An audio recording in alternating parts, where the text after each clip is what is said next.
Netcasts you love. From people you trust. This is TWiT. Bandwidth for TWiT specials is provided by CacheFly at CACHEFLY.com.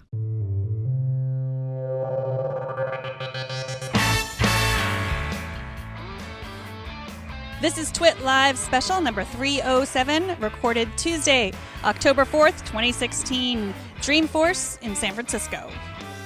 This TWiT Live special is brought to you by Squarespace. Squarespace is the simplest way to create a beautiful website. Set your business, portfolio, blog, or wedding apart at Squarespace. Enter offer code TWiT and get 10% off. I am Megan Morrone, host of Tech News Today and iOS Today, and we are here at Dreamforce 2016 in San Francisco. Dreamforce is one of, if not the biggest tech conference in the world. It is full of amazing goodness, IoT, AI, machine learning, all the stuff that we love to talk about in this network, and I am super excited to get started. You ready? Let's go!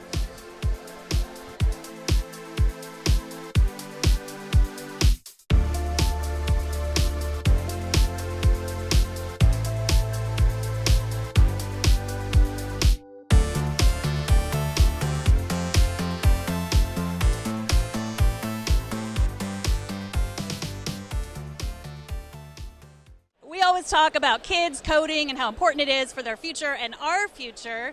At Dreamforce, we caught up with a teacher who is teaching her kids code and brought them to Dreamforce to learn. This is Zelda Allison. She's at Roosevelt Middle School in Oakland. Hi, Zelda. Hi. So what do you teach at Roosevelt?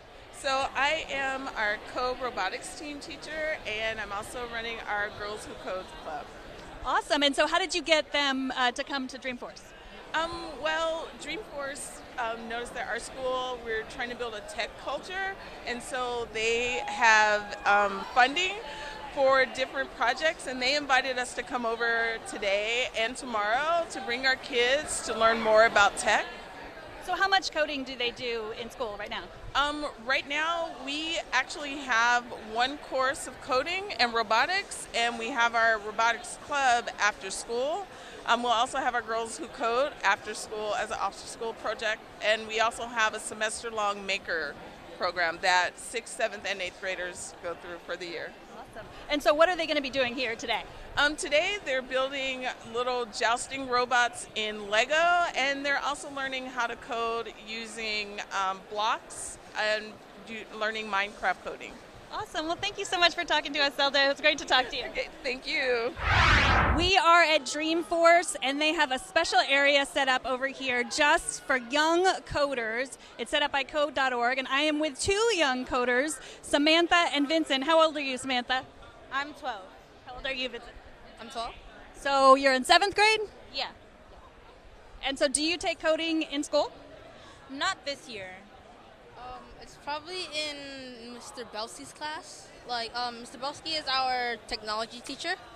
Well, her technology teacher. I'm in orchestra, complete different, but I still work with them. So, do you like to play with Legos at home?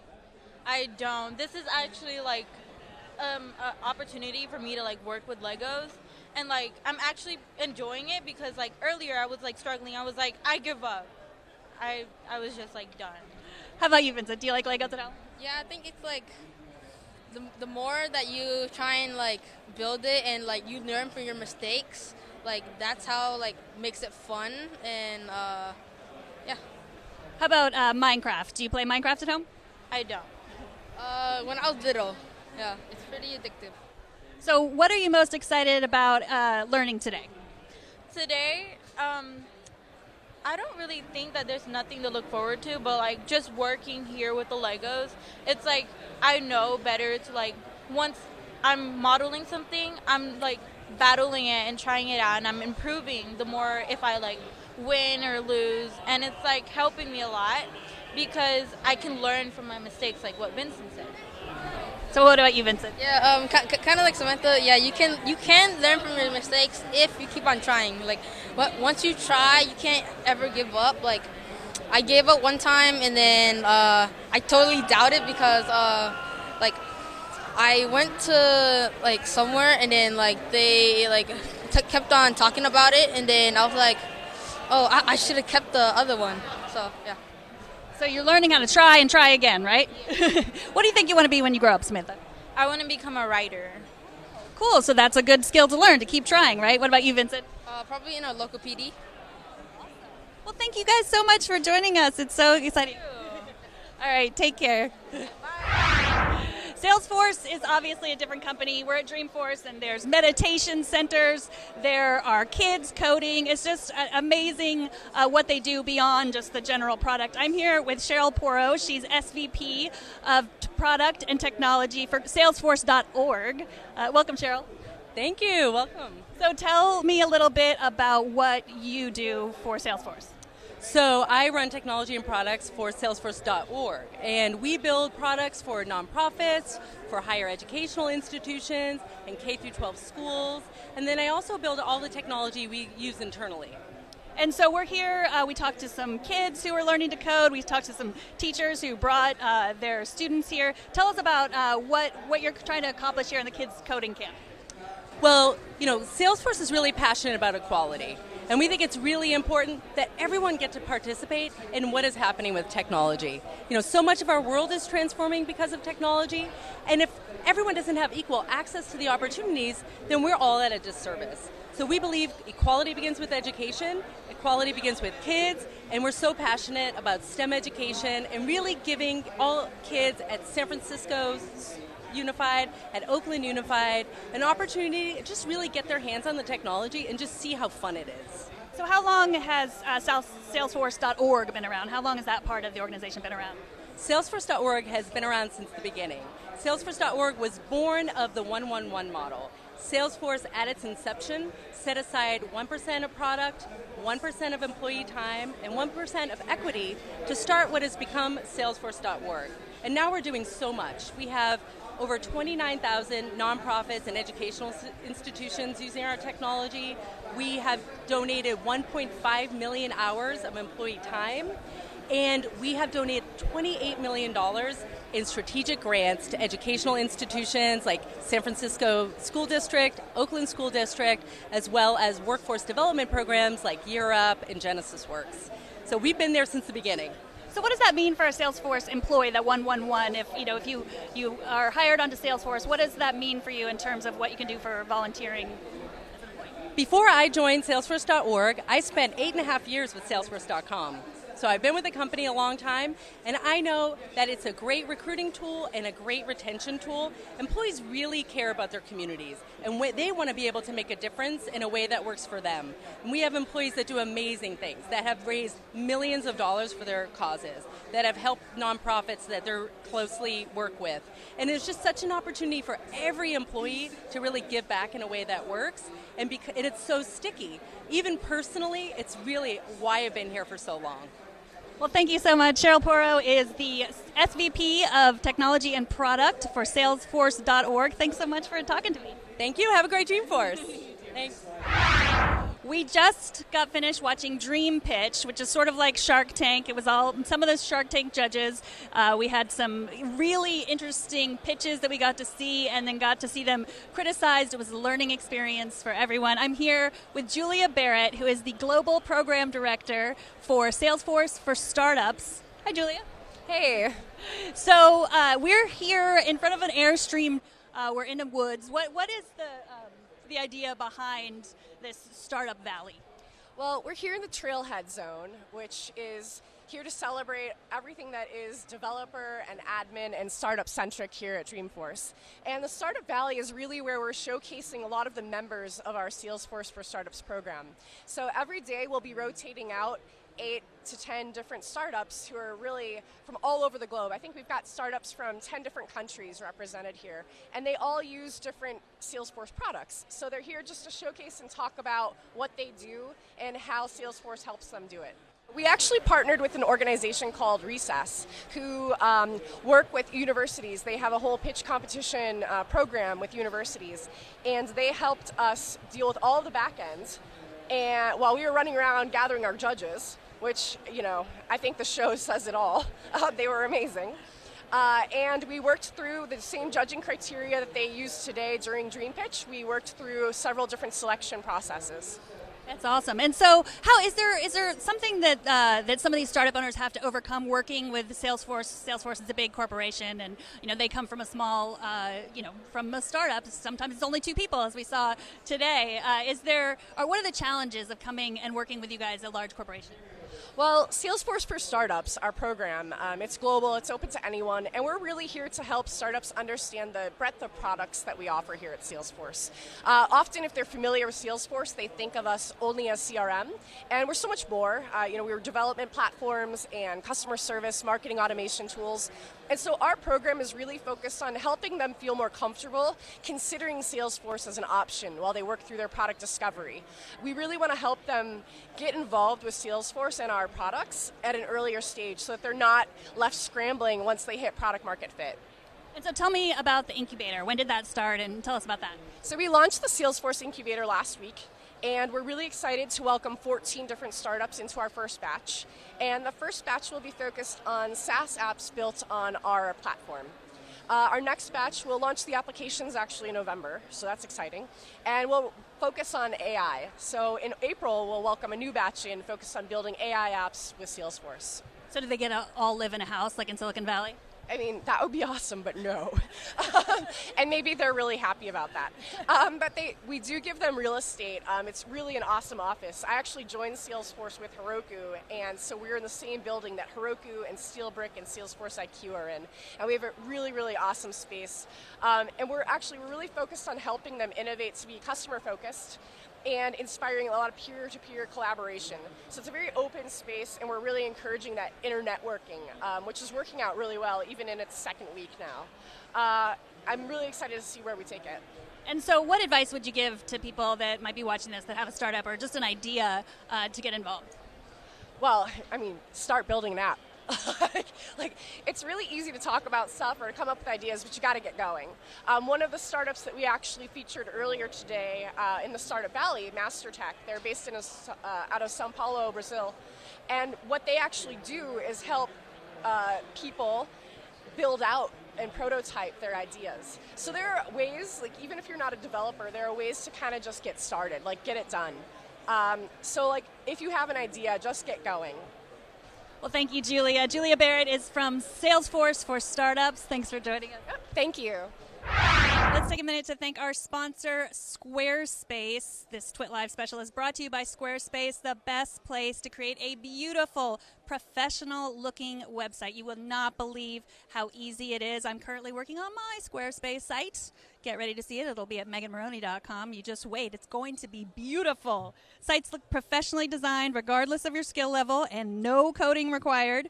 Squarespace allows you to install multiple templates on a single website and work on multiple designs at once. Their stunning magazine-style templates include interactive features like grid-style landing pages, which allow visitors to browse through all posts in one place. And with built-in mobile, all of their designs are responsive, so your website looks great on any device. Get a free custom domain with an annual purchase and access to 24/7 customer support. It's never been easier to sell online. Power your business with Squarespace Commerce, the only platform that lets you create, manage, brand your store in a beautiful way, and accept payments instantly. Their plans include many features for your growing business. They recently introduced advanced analytics for commerce, allowing you to view the traffic of visitors in real time, abandoned checkouts, device filtering, and more. Join over 1 million Squarespace customers and start your free trial at squarespace.com. Make sure you use the offer code TWiT, that's TWiT, at checkout to get 10% off. And we thank Squarespace for sponsoring this show. We are here with one of the participants in Dream Pitch. Dream Pitch was three startups. They got up there, they gave their pitch. It was amazing, and then they had to be criticized by some of the Shark Tank judges. And so tell us your name and your company and a little bit about what your company does. Sure. My name is Tal Frankfurt, and I'm the founder and CEO of CR Market, which is, if you can think about it as like Angie's List or Match.com for the Salesforce ecosystem. We basically connect talent, Salesforce talent, with customers who are looking to implement Salesforce. And so what did you learn from the pitch? What did I learn? It was a great experience. I think that the big thing that I take home with me is maybe to be more, connect more to the emotion.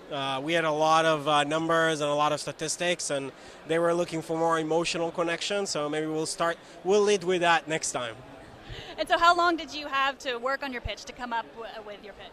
Yeah, we had, I think, about 2 weeks to work on the pitch. It was the first time I'm pitching CRM Market.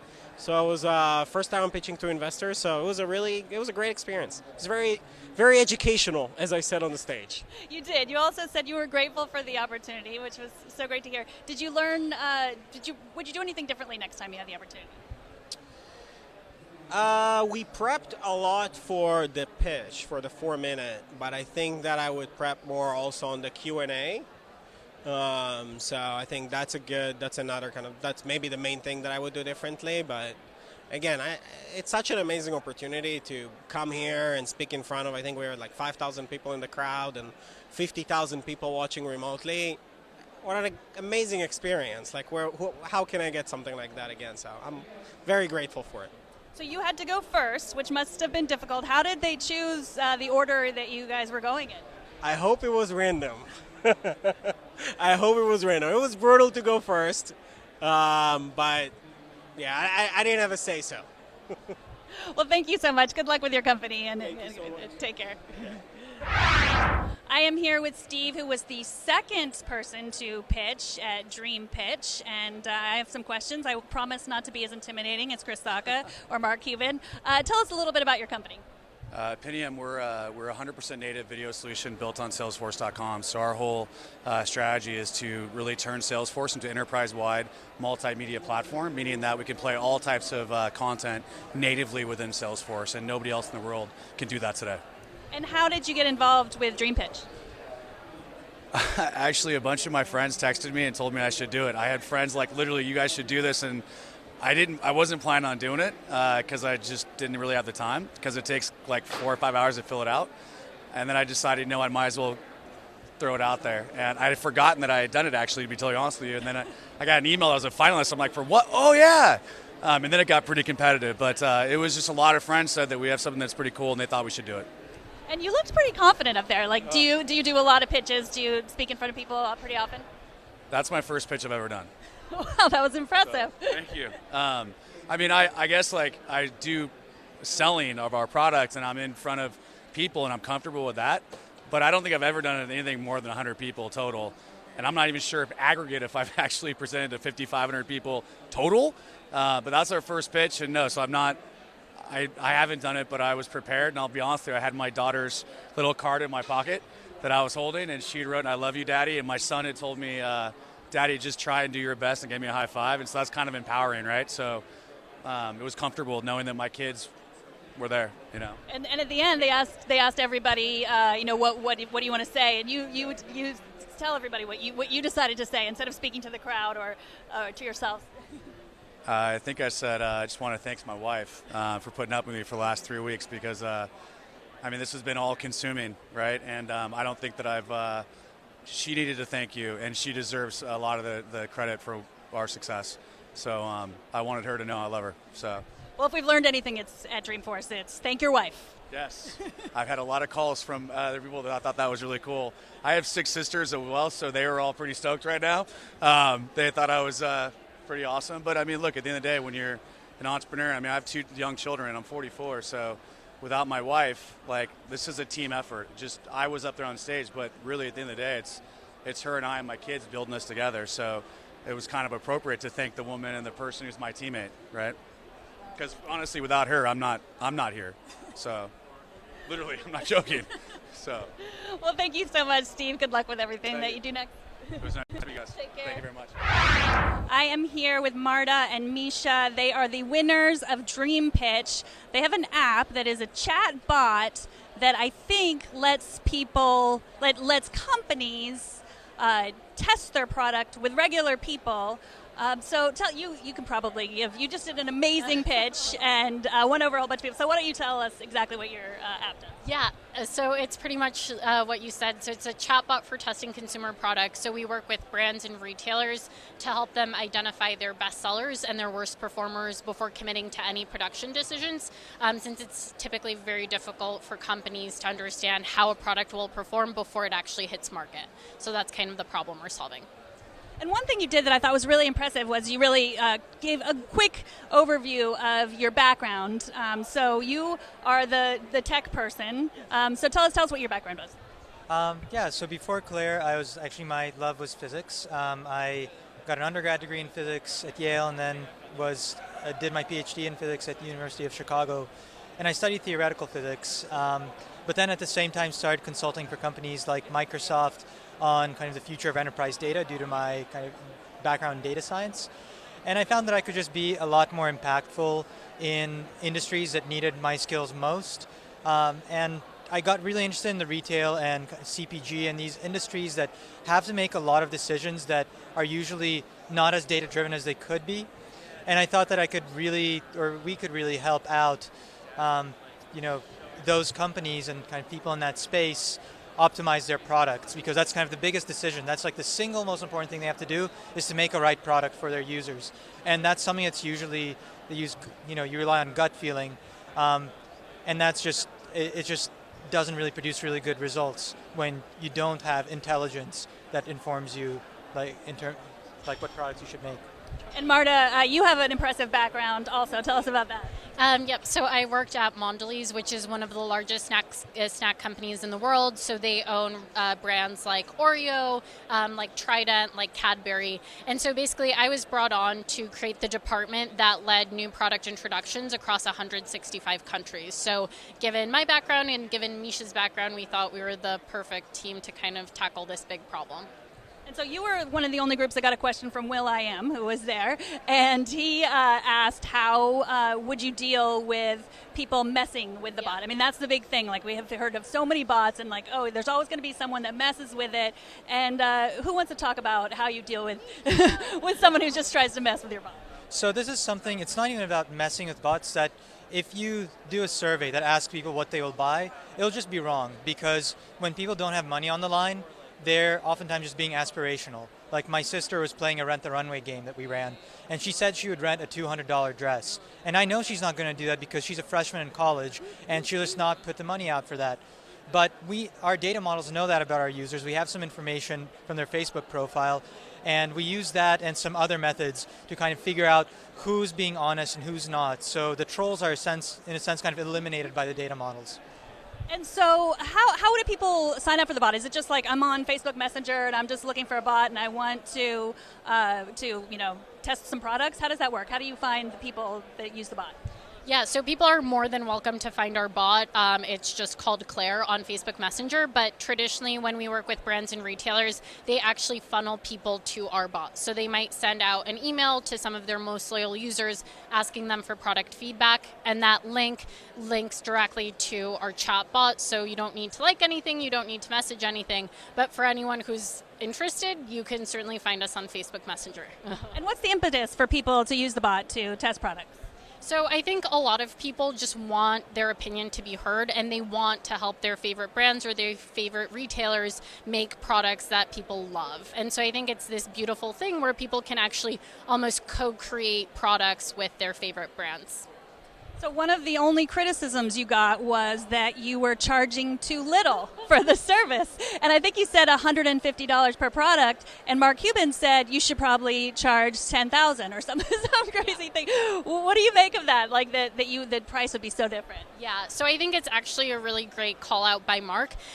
Because we've been focusing on two industries in particular, apparel and home, those price points kind of makes sense to us because these retailers are testing maybe 10,000 products a year. So to Mark's point, if they're only testing 100 products a year, then that price point seems really low. But as we expand into other industries and other verticals, then I think we definitely need to take a look at our price points, and I think it's a really great call out by Mark. And so your pitch was very creative.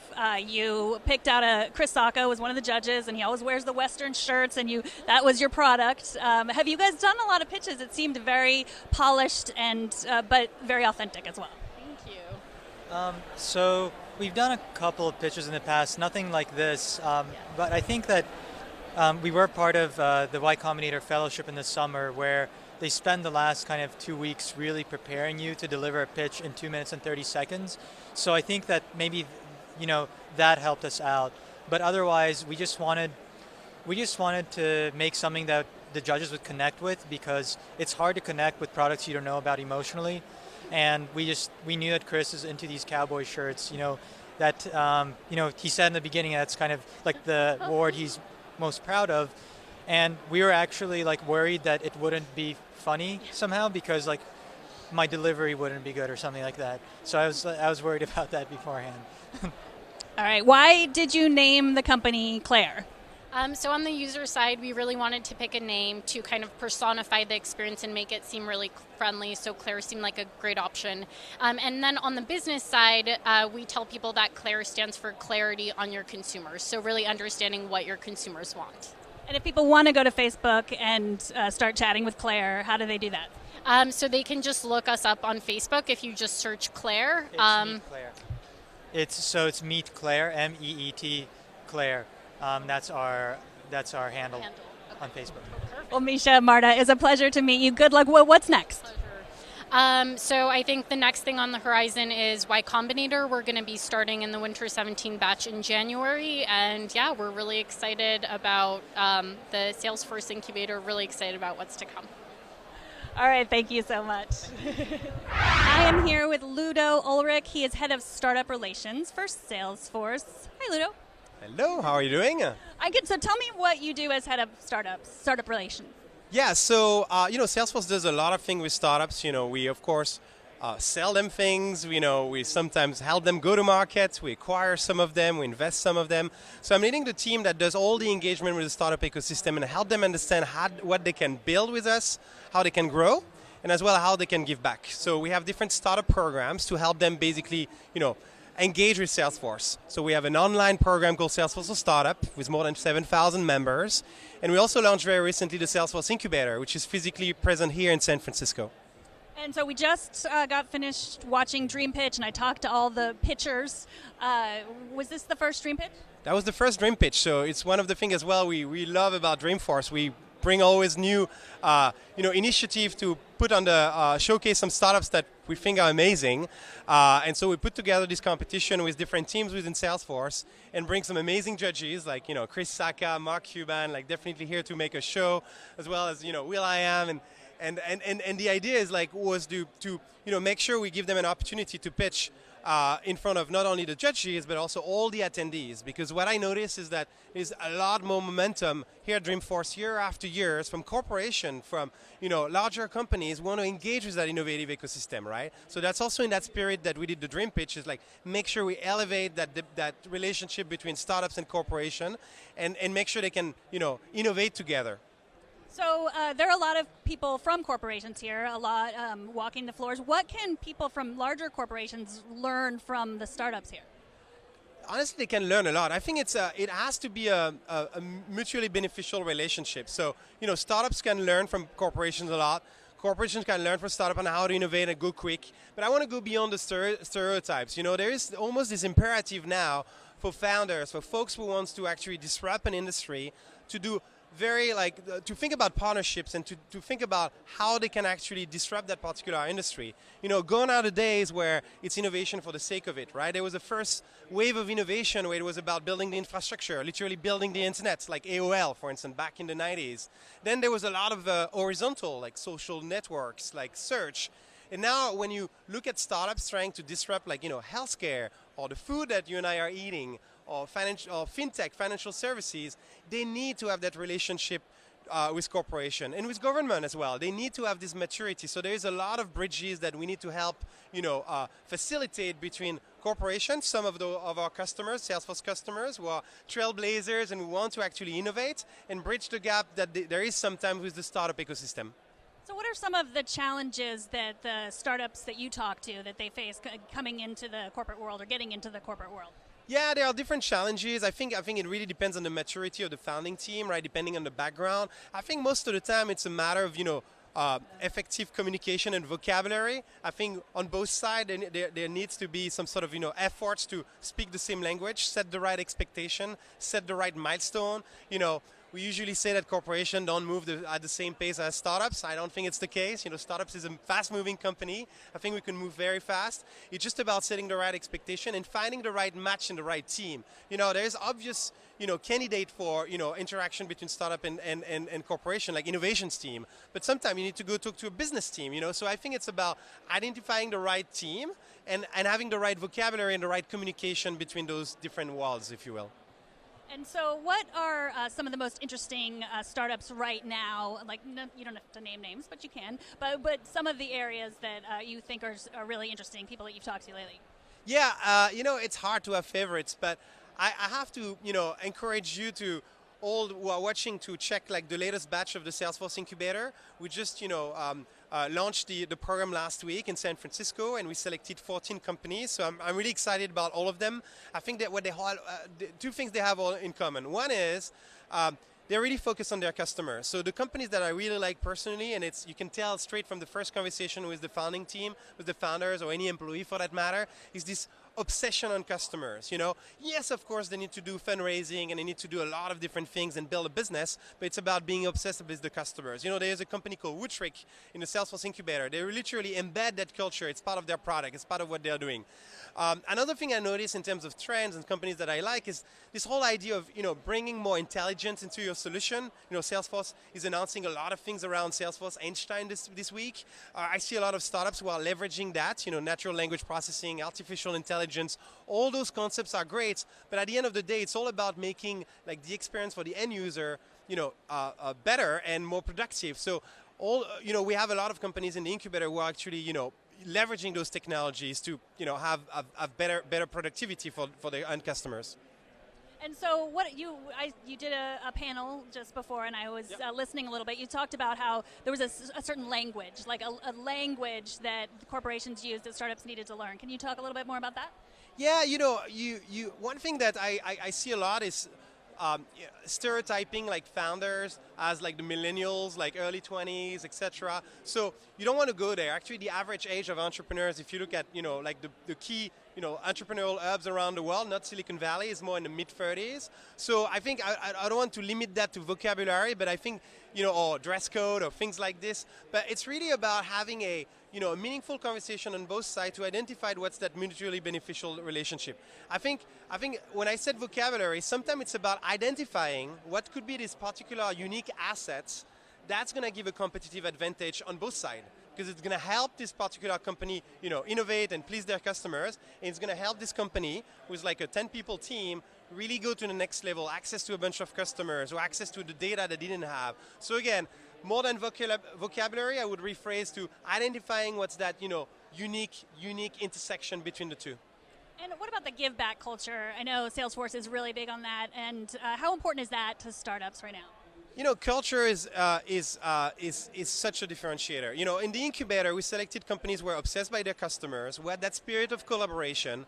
I'm not saying it's a baseline, but a lot of companies do that. Now we want to make sure that they all have this idea of giving back as part of their DNA, because it's going to pay back in the future in terms of retention of employees and hiring new employees, but also just we're all in the business of improving the state of the world, right? So I think embedding that as part of the fabric of the company is awesome. It's going to help you, and the sooner the better. Because it's an easier decision to share 1% of your equity, dedicate 1% of the time of your employee, or dedicate 1% of your product at the beginning when it's 1% of close to nothing, right? So we really strongly encourage all the companies to make that commitment. I was very pleased to see that the 14 companies of the first batch of the incubators actually made that commitment. So it's great to watch, and I think it's really a strong trend in the industry that we see right now. So another thing that Mark Benioff is really big on is pay equity for genders and diversity. Do you find that that Salesforce attracts a lot of startups that are diverse more than the average because of the culture here? Yeah, and more than attracting, it's about being proactive as well. It's about reaching out to those communities who are not the traditional, usual suspect you would think who are going to create a company here in Silicon Valley. So, but I think to answer your question, absolutely. I think the level of engagement that Salesforce has in the market, all the way up to the engagement of our CEO, has been very, very positive in terms of attracting companies who wanted to be in that ecosystem. I think we call it the Ohana. We use the Hawaiian term here at Salesforce. I think a lot of those companies, they want to work with companies that they look alike, that they appreciate, that they think has the same values as them. So as we engage with startup, I can tell you it has been definitely an asset to represent Salesforce. And for those who don't have necessarily this maturity or literally think it's something they cannot deal with yet because they're 2 employees and they're 2 co-founders and they're building a product and they're busy, we're trying to do our best to make sure it's not overwhelming, and they can embrace diversity, equality, and a culture of giving back straight from the beginning. It doesn't take a lot of time, and they won't regret that over time, I can guarantee you. So if there are people that are watching now that have a startup or have an idea and they want to get involved, they're excited about what you have been talking about, where should they go? Yeah, so 2 things. Obviously, at any time, you can join Salesforce for Startup, which is our global program, which is going to help you build with Salesforce, grow with Salesforce, and give back with Salesforce. We make it simple to understand those 3 elements. So it's at startup with an s.salesforce.com, startup.salesforce.com. It's a free program. And then specifically at the end of the year, we'll open the application for the batch 2 of the incubator in San Francisco. So if you're building a company and you'd like to have the privilege potentially to be part of the next batch, I would encourage you to check it out and make sure you don't miss the different deadlines that we'll share with everyone. Thanks so much, Ludo. Thanks so much. Who is ready for a cocktail? This girl is. It has been an amazing day at Dreamforce in San Francisco. We have seen kids coding. We have seen teachers inspiring their students. We have talked to startup creators who are so in love with their idea and standing in front of thousands of people pitching them. It's been really exciting.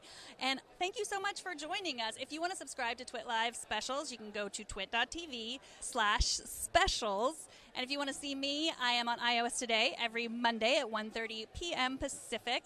And I am on Tech News Today every Monday through Friday at 4 p.m. Pacific. Thanks so much for joining us.